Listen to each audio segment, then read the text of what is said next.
zarako roa lava famarian'izay fanontanian'izay dia olana koloty izahay hamaly an'izay fanontanian'izay ny antonina pirana konja izy volomaika zany reo mamaly azy honorable monsieur Dina zany satria izy tena fety tsara amin'ny dossier fa ny antony mampirovana kafoana zany dia fahazabanay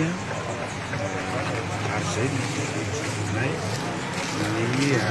fanjakan'ny didijadona zany tsy fanarana eo koa resaka tsingy ara-politika miseho amin'ny sehatra rehetra na tamin'ny seni zany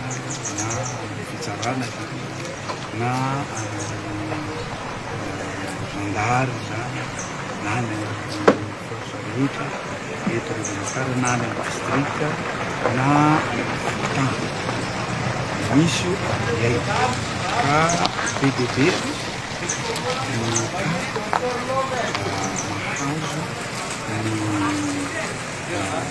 malagasy tia tanindady ita zay jo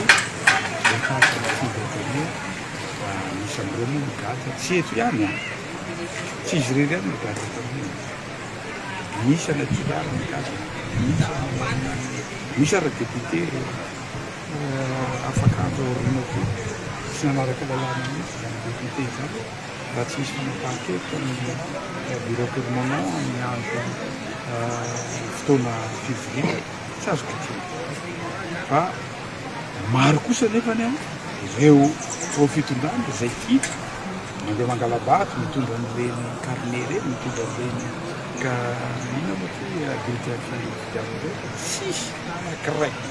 ka tonga eto zahay raha lany raha mitovina azy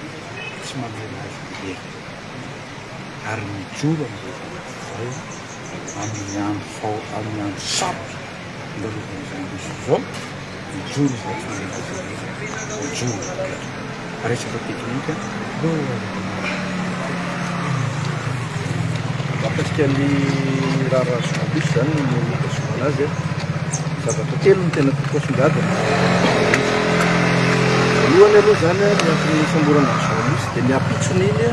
famoahana vokatra tao amin'ny seni zay ny seni any amafisika eto tsy nisy ny piraté zany ny sitiny seni miantony manino zay no tena hoe tsisy ny piraté ny sitiny seni iny any izy dia efa nafaka nanidy an'le site ary mbola afaka nanao modification tao anatin'iny site iny satria jereo fa tsisy etsony zao ao anatin'io sitiny seni io nanomboka tamin'iny fotoana iny reny listana ordonnance reny dikan'izay izy ihany namoaka n'iny vokatra iny zany ary mafisiko zay fa tsy misy ny piraté zany le izy ny faharoa tao arinan'iny misy-amborana ny journaliste ary nitazomana azy teny amin'ny gendarmerie ary niakatra parquet moa izy omaly dia nivadika MD izy akehitriny za zany eto manamafy fa tamin'ny voalohany izy tsy nisy mpitory fa taty oarina izy lasa ny seni no mitory azy ary mafisiko no hoe seni tokony hotoriana no lasa mitory akehitriny satria ny seni ny tena mitondra ny fanampirotanana teto amin'ny firenena ary indrindra ny fampiasana ny ordonnance dia izy tokony hotoriana indray zany zao no manjary mitory ary mahazo arina izy mampiditra ny journaliste etia tanora moa zany aminay resaka fanaovana tsinjazorena reny mahazo journaliste reny zay efa nanao antso satria raha hita tamin'ny fitsarana omaly dia tsy manana kapasité akory ny mpitsara tena hitsara marina hoe nanao piratage zao tsy nanao piratage iny sitin'ny seni iny i Jean-Luc mahatonga any amin'ny teny an'izany satria resaka information accès au public no nampiasainy Jean-Luc fa tsy tafiditra tanina paramétrage na resaka modification mihitsy izy ary ny olona rehetra afaka niditra tao anatin'io site io nanao an'izay consultation zay mijery information zay tiano rehetra ao ary tamin'ny fotoana omaly dia mbola niantso ary rehefa niantso an'izay atry ny hely ny Jean-Luc hoe ameo ordinateur zahay idémontrenay fa public ty site ty fa tsy resaka mila logina na mila mot de passe ahafahana mitsofi tao fa hatramin'ny tsara omaly dia tsa nampiasa an'izay ordinateur zay efa fangatahana tena amin'ny gendarme ny ahafahana manao an'izay idemontre eny hoe tsy misy fanamelohana tokony atao amin'ny journalus kanefa moa zany tsy nisy sanampiseo an'izay ordinateur zay ary natao amin'ny fitsarana ary tsy sanany moka an'izay dia voaka fotsiny mididy rehefa avy eo hoe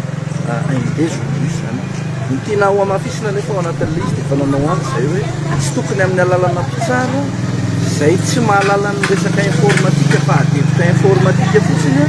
no anagadrana na amelohana ny journalus fa zay efa nanao anty hoe raha tena fantatry ny seny fa aindehibe amin'ny firenena ny information tazomina raha nisy ny pirateny sitiny dia tokony nampiantso auditeur avy hatrany izy mba misy expert zany ary nampinoida ary tokony mandefa audit mijery an'io sitiny seny io hoe nisy ny pirate tokoa ve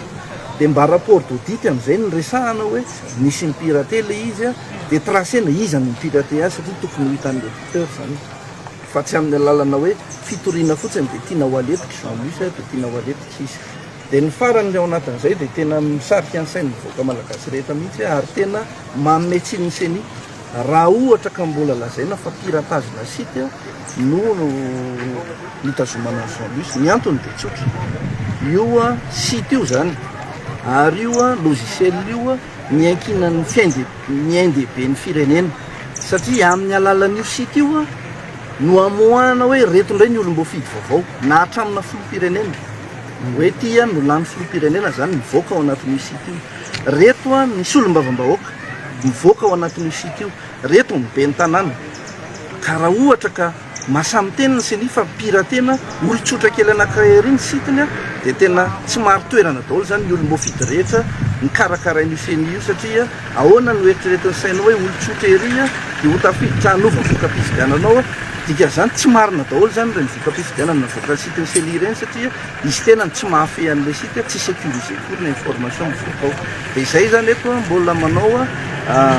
opposition zany zay amin'ny démarche ataonay aloha mahakasika ny journalus ary mbola hitatsika aloha hoe atraiza ny fahefan'ny fitsarana sy ny fahaleovantenany mahakasika ny resaka raharaha journalus io fa io tsy mijanona amin'ny resaka hoe AMD izy dia dictateur le tantara koa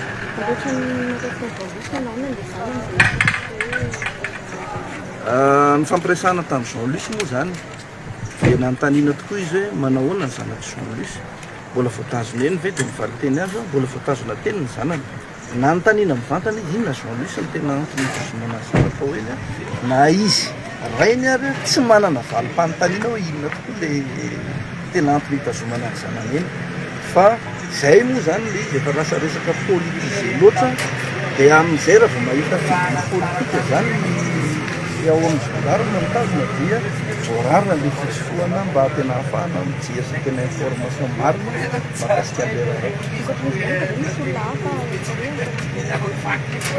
mahakasika an'izay aloha mbola tsy fantatra fa